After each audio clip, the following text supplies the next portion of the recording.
నమస్తే తెలుగు రాజ్యంకి స్వాగతం. నేను మీ సంధ్య. ప్రస్తుతం ఏపీలో ఒక ఇంట్రెస్టింగ్ భేటీ కొనసాగుతుందని చెప్పాలి. హోంమంత్రి అనితను వివేకా కూతురు సునీతా రెడ్డి కాసేపటి క్రితమే కలవడం జరిగింది. తన తండ్రి మరణానికి సంబంధించి తను ఎలా ఫైట్ చేస్తుందో మనందరికీ తెలుసు. సుప్రీం దాకా వెళ్ళడం, సిబిఐ విచారణ ఇవన్నీ జరుగుతూనే ఉన్నాయి. ఈ నేపథ్యంలో ఏపీ ప్రభుత్వం మారింది కాబట్టి చొరవ తీసుకొని తన తండ్రి కేసు విచారణకు సంబంధించి ఒక అడుగు వేయాల్సిందిగా విజ్ఞప్తి చేసేందుకు ఆమె స్వయంగా హోంమంత్రి అనితను కలవడం జరిగింది. ఒక గంట పాటు వీరిద్దరి భేటీ జరిగింది. అనేక అంశాలను ఈ భేటీలో చర్చించినట్టుగా తెలుస్తోంది. ఇక మరొకసారి హూ కిల్డ్ బాబాయ్ అనే అంశం తెర మీదకి రావడం జరిగింది. ఏపీ రాజకీయాల్లో వివేక హత్య ఒక పెను సంచలనం అనే చెప్పాలి. 2029 ఎన్నికలకు ముందు ఇది ఎంత పెద్ద దుమారం రేపింది. ఒక హత్యను అంటే యాక్సిడెంట్ గా క్రియేట్ చేయడము, గుండె నొప్పితో చనిపోయారని చెప్పడము, ఆ తర్వాత అది సీన్ కట్ చేస్తే గొడ్డలి వేటుకు గురై అతి కిరాతకంగా వివేకాన్ని చంపారన్న విషయం రావడము, తన సొంత అనుచరులే ఈ అంశాన్ని అంటే ప్లాన్ చేయడము, ఇక సీన్ కట్ చేస్తే కుటుంబ సభ్యులే దీని వెనకాల ఉన్నారు అంటూ అటు అవినాష్ రెడ్డి పేరు, తండ్రి భాస్కర్ రెడ్డి పేరు, ఇవన్నీ మనందరికీ తెలిసిందే. బట్ స్టిల్ ఇప్పటికీ కూడా కేసు విచారణ కొనసాగుతూనే ఉంది. దీనికి సంబంధించి ఒక కొలిక్కి వచ్చిన అంశం అయితే లేదు. అనేక విషయాలు తెర మీదకి వచ్చినా సరే 2024 ఎన్నికల టైంలో క్యాంపెయినింగ్లో అక్కా చెల్లెలు ఇద్దరు కలిసి బాబాయ్ చనిపోతే ఆ బాబాయ్కి సంబంధించి నువ్వేం చేశావు, ఎలాంటి విచారణ జరిపించావు, ఎన్నికల ముందు దీన్ని వాళ్ళకి అప్పగించాలి వీళ్ళకి అప్పగించాలన్నావు. నీ ప్రభుత్వమే వచ్చిన తర్వాత 5 ఏళ్ళు నీ ప్రభుత్వం కొనసాగినా కూడా దీనికి సంబంధించి నువ్వు ఇప్పటివరకు ఏం తేల్చలేదు.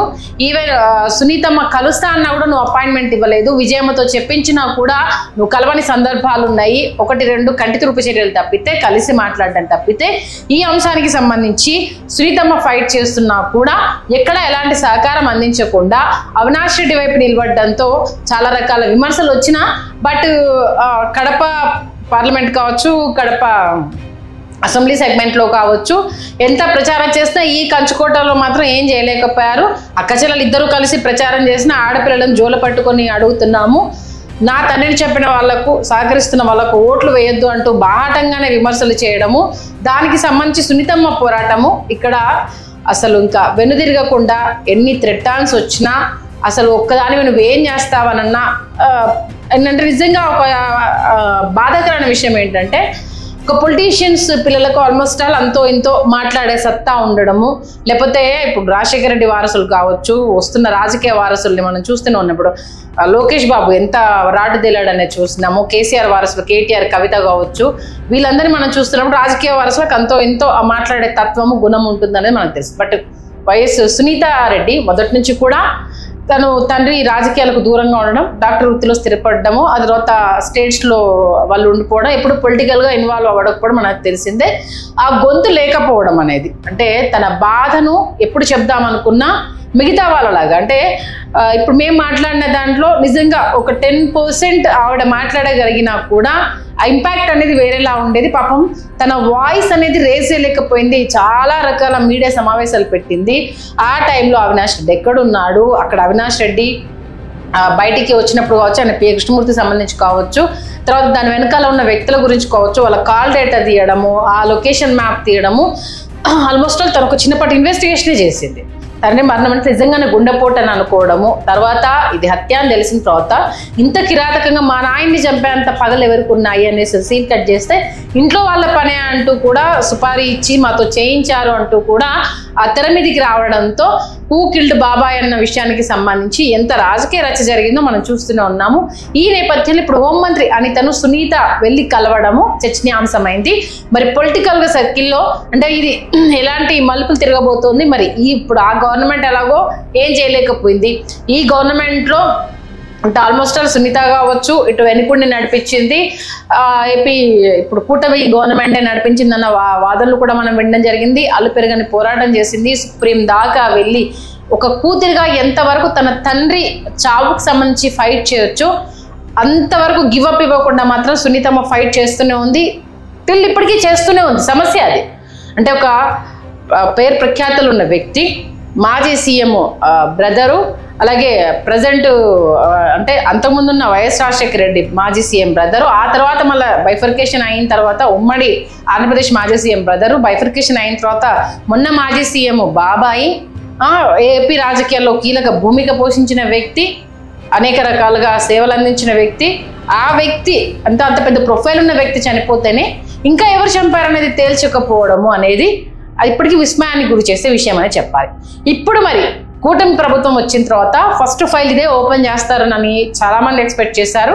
ఈ గవర్నమెంట్లో దీనికి సంబంధించి ఒక కంక్లూజన్ వస్తుంది, దీనికి సంబంధించి పాత్రదారులు సూత్రధారులు అందరూ బయటకు వస్తారు అనేసి అని ఎక్స్పెక్ట్ చేసిన మొదటి నుంచి కూడా ఏపీ సీఎం చంద్రబాబు నాయుడు పాలన పైన దృష్టి పెట్టదలుచుకున్నాను, ఇప్పటికే చాలా లోతుల్లో ఉన్నాము, పైకి నా వంతు ఎంతవరకు తేగలుగుతానో అంతవరకు నేను దృష్టి పెట్టాలనుకుంటున్నాను, రాజధాని అంశం మూలన పడిపోయింది, దాన్ని తెర మీద తీసుకురావాలి, విద్యార్థులు కోటి ఆశలతో ఉన్నారు, ఉపాధి కల్పనకు సంబంధించి కంపెనీలు తీసుకురావాలి, ఎడ్యుకేషన్ హబ్స్ తీసుకుని రావాలి, గతంలో మేము పెండింగ్లో పడ్డ ప్రాజెక్ట్స్ అన్నీ మళ్ళీ ఇప్పుడు పునరుద్ధరించాలి, వైజాగ్ మీద కూడా పెద్ద భారం ఉంది మాకు, ఇవన్నింటి మేము దృష్టి పెడుతున్నాము అనేసి అంటూ ఆయన పాలన పైన దృష్టి పెట్టారు. కాబట్టి ఇది ఇంకా తెర మీదకి రావడానికి కొంత టైం పడుతుంది అనుకుంటే సునీతమ్మ ఒక అడుగు వేసి ఇప్పుడు హోంమంత్రి అనితను కలవడము, స్వయంగా ఆవిడే వెళ్ళి ఒక విజ్ఞప్తి చేయడము, మీరన్నా దయచేసి దీనికి సంబంధించి నా దగ్గర ఉన్న ఆధారాలు ఇవి, ఏం చేస్తే నా తండ్రిని చంపిన వ్యక్తులు ఎవరు అన్న తెర మీదకి వస్తుంది, దానికి సంబంధించి ఎందుకంటే ఇప్పటికీ ఆల్మోస్ట్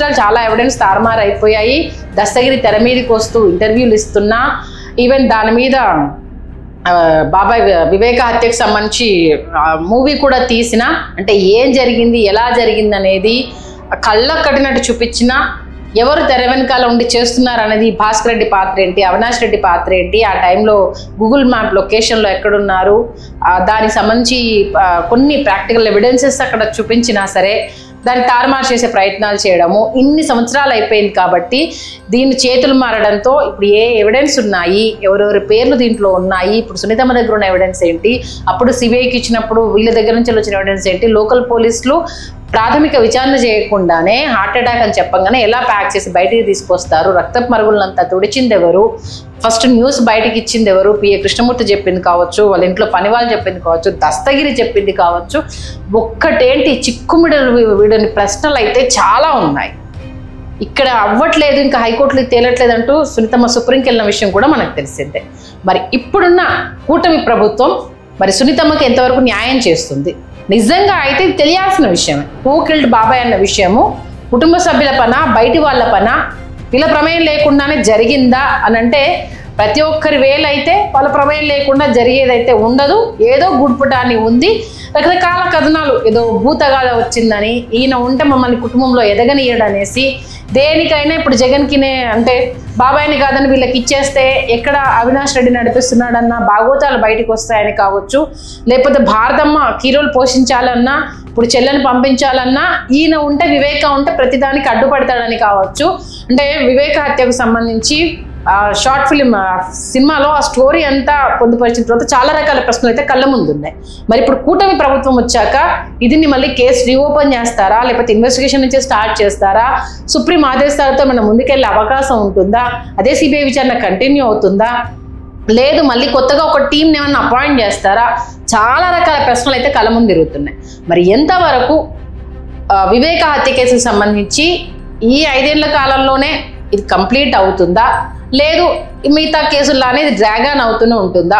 ప్రభుత్వం అంటే చేతికి వచ్చిన అవకాశం ఇదైతే వాళ్ళకి, ఎందుకంటే వాళ్ళేం క్రియేట్ చేసింది కాదు, సునీతమ్మ వెళ్ళి హోంమంత్రిని కలిసింది కాబట్టి న్యాయపరంగానే ఏ సమస్యకైనా సరే ఖచ్చితంగా మేము శిక్షిస్తాము అనేసి గవర్నమెంట్ చెప్తుంది. కాబట్టి ఇప్పుడు చనిపోయిన తండ్రి కూతురే తెర మీదకి వచ్చింది కాబట్టి నా తండ్రి హత్యకు సంబంధించి న్యాయం చేయండి అనేసి వచ్చింది కాబట్టి మరి అంది వచ్చిన అవకాశాన్ని కూటమి ప్రభుత్వం ఎలా ముందుకు తీసుకెళ్లే అవకాశం ఉంది, మరి ఎలాంటి పావులు కదిపి ఎవరెవరికి చెక్ పెడతారు అనేది అయితే ఇప్పుడు రసవత్తరంగా దీన్ని కనుక కరెక్ట్ వేలో నడిపించగలిగితే మాత్రము చాలా మందికి వాళ్ళ ఫ్యామిలీ పరంగా పొలిటికల్ చెక్ పడే అవకాశం ఉంటుంది.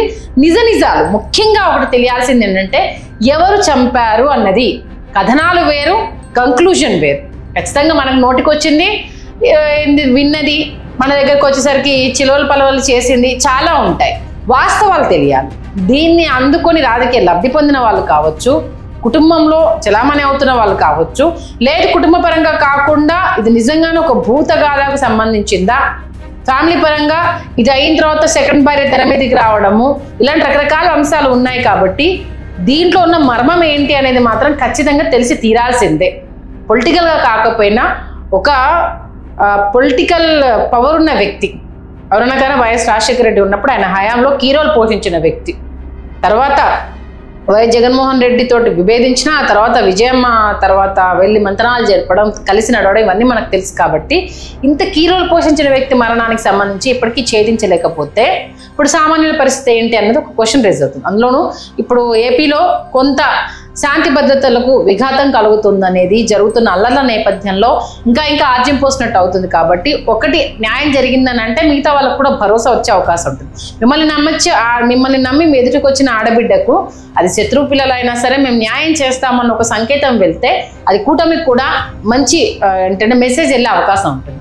మరి చూద్దాం ఈసారైనా మరి కూటమి ప్రభుత్వం ఈ అంశాన్ని సీరియస్గా తీసుకొని నిజాలు ఏంటి నిగ్గు తీల్చే ప్రయత్నం చేస్తుందా. ఎందుకంటే వాళ్ళ హయాంలో జరిగిన అంశం అప్పుడు ఎంత రాద్ధాంతం జరిగిందో మనకు తెలుసు. ఎండింగ్ ఎలక్షన్ టైంలో ఇది ఎంత కీలక భూమిక పోషించిందనే తెలుసు. ఈ ఎలక్షన్ టైంలో కూడా అది ఎంత దుమారం రేపింది అనేది తెలుసు. ఇద్దరక్క చెల్లెళ్ళు తెర మీదకి వచ్చేసి నా తండ్రిని చంపిన వాళ్ళు ఎవరు, వాళ్ళతో అంటగాకుతున్నావు అని చెప్పడం కావచ్చు. షర్మిలమ్మ అసలు ఇంత జరుగుతున్నా నువ్వు ఏంటి ధర్నా చేసే టైంలో బాబాయ్ చనిపోయినప్పుడు ఢిల్లీలో వెళ్ళి ధర్నా చేయలేదు, కానీ నీకెవరో రషీద్ చనిపోతే నీ కార్యకర్త చనిపోయిన ధర్నా చేయడం కావచ్చు. ఒక్కటేంటి ఎన్ని రకాల న్యూస్లు వచ్చాయి. చూద్దాం మరి హోంమంత్రి అనిత ఎలాంటి స్టెప్ తీసుకుంటుంది, దీన్ని ఎలా మూవ్ ఆన్ చేస్తుంది, తెర మీదకి ఇంకెవరెవరి పేర్లు వస్తాయన్నది. మరి ఈ స్టెప్ తోటి మళ్ళీ ఫైల్ తీగలాగితే డొంక కదిలినట్టుగా మళ్ళీ ఫైల్ మొదటి నుంచి కదులుతుందా, లేకపోతే ఇంకా కొత్త కొత్త పేర్లు వస్తాయా, ఉన్న పేర్లకు సంబంధించి ఆధారాలు సేకరిస్తారు. చాలా రకాల ప్రశ్నలు అయితే కళ్ళ ముందు ఉన్నాయి. మరి సమాధానాలు ఎప్పుడు దొరికేను. Please do subscribe to Telugu Rajyam channel. Please do subscribe to Telugu Rajyam channel. Please do subscribe to Telugu Rajyam channel. Hi అండి, నేను మీ ఆర్పీని, నెల్లూరు పెద్దారెడ్డి చేపల పులుసు ఓనర్ని. మీరు తెలుగు రాజ్యం అనే ఈ యూట్యూబ్ ఛానల్ సబ్స్క్రైబ్ చేసుకుని మంచి మంచి వీడియోలతో వస్తారు. Thank you so much. Hi people, I'm Sonakshi Verma and you please watch Telugu Rajyam and please subscribe to the channel.